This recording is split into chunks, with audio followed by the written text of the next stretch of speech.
দেখছেন channel I. মঞ্চে এবার ডাকছি উদয়কে। উদয় স্যার। খুব চঞ্চল উদয়, আমার যতটুকু মনে পড়ে। প্রথম যেদিন ওরা ক্যাম্পে আসলো, আমি সন্ধ্যার সময় গিয়েছিলাম ওদেরকে দেখতে। ছেলেটাকে তখন আমি চিনিও না, দৌড়ে এসে আমার গলার ভিতরে চাপিয়ে পড়লো। তো আমি চিনতেই পারলাম না ও কি আমাদের খুদে গানরাজদের কেউ নাকি।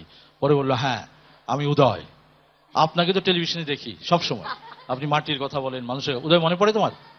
হ্যাঁ, এবং পুরো দলের ভেতরে বোধহয় সবচেয়ে চঞ্চল না বিশ্ব, তুমি না? সবচেয়ে সবচেয়ে চঞ্চল উদয়। খুব ভালো ছেলে, লক্ষ্মী ছেলে। উদয় তুমি তো তোমার গ্রামের বাড়ি হচ্ছে কুষ্টিয়া, ঠিক না? মেহেরপুর স্যার।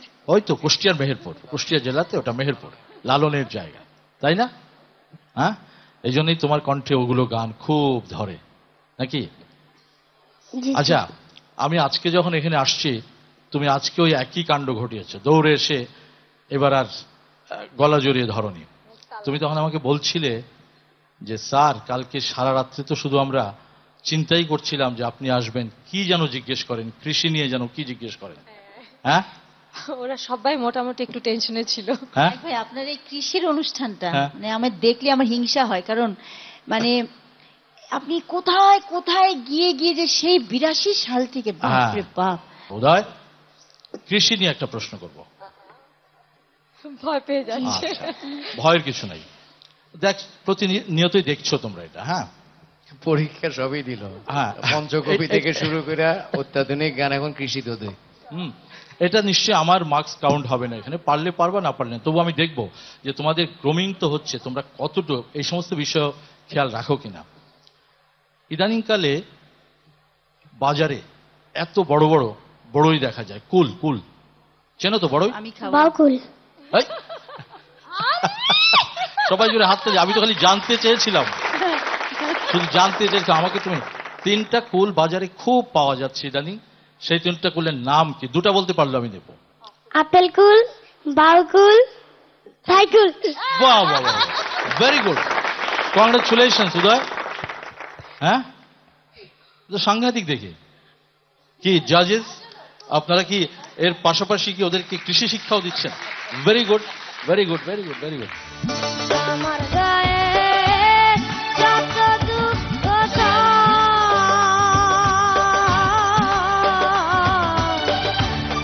বন্ধুয়ারে করো তোমার মনে জ্বালা। বন্ধুয়ারে করো তোমার মনে জ্বালা।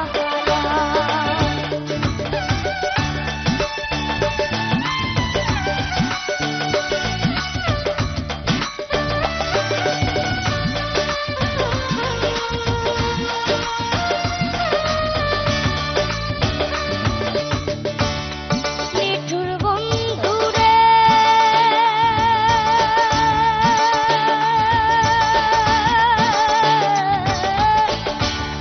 বলেছিলে আমার হবে, দিয়াছি এই ভেবে। সাক্ষী কেউ ছিল না সে সময়, ও বন্ধু,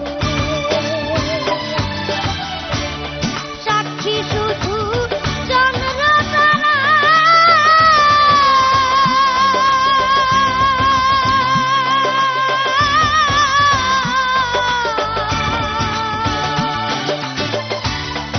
একদিন তুমি পড়বে ধরারে,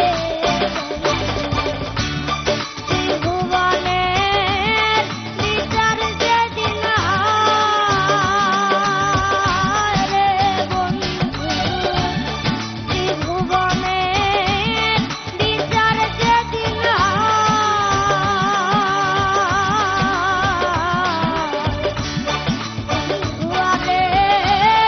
করো তোমার মনে রাহলা।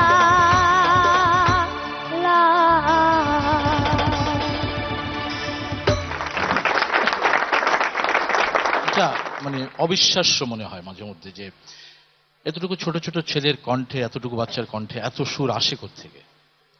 এবং সবচেয়ে বড় কথা হচ্ছে যে আমি খুব একটা সুর বুঝি না, আমার দুই পাশে দুজন বসে আছেন যারা, তারা এগুলো বিচার বিশ্লেষণ করেন, কিন্তু আমি বুঝি যে সাধারণ মানুষ, আমার মতো যারা মানুষ, তারা গান শুনে ভালো লাগাটাই হচ্ছে সুরের আসল বোঝা।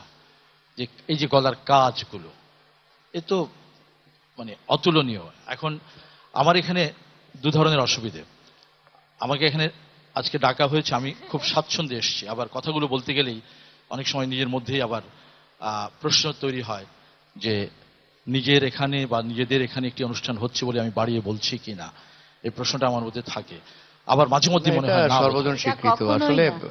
এটা আমরাও ভাবি নাই যে এই বয়সে এত ইমোশন থাকবে।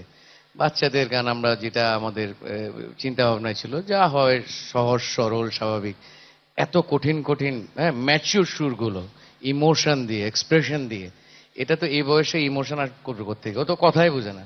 এটা হচ্ছে টোটালি ঈশ্বর প্রদত্ত একটা জিনিস। সামিনা?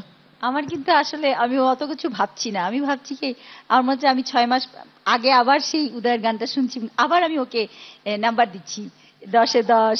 ওই দিনগুলো আমার মনে পড়ে যাচ্ছে, ও যখন পাগলা ভাবে এই গানটা গাইলো, ওই সময়ের কথা আমি ভাবছি। আর ভাবতেও পারছি না যে এখান থেকে একটা দুটো অন্তত চলে যাবে, এটাই হ্যাঁ, আমি ভাবছি। এটা শুনলে আমার নিজেরই খুব খারাপ লাগে। আমার নিজেরই খারাপ লাগে যে এখান থেকে আজকে আমরা 4-5 জনকে হারাবো, এবং এর আগে 41 থেকে তো আস্তে আস্তে এখানে এবং আশ্চর্য শাইখ ভাই, এই 41টা যে বাচ্চা ছিল, আর এবার তো ওইভাবে জিনিসটা হয়নি, 41টা বাচ্চারই গলা কিন্তু ভালো ছিল। হুম। তারপরে যে 24 জন আসলো, 24 থেকে আমাদের আসলে কষ্টটা হয়েছে বাছাই করতে। এবং সে কষ্ট আমি খুব খেয়াল করেছি।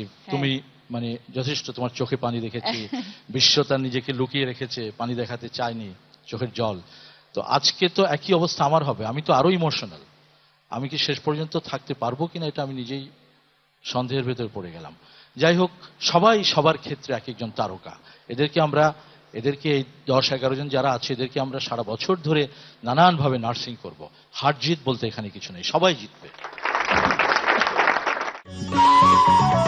চ্যানেল আই, হৃদয় বাংলাদেশ।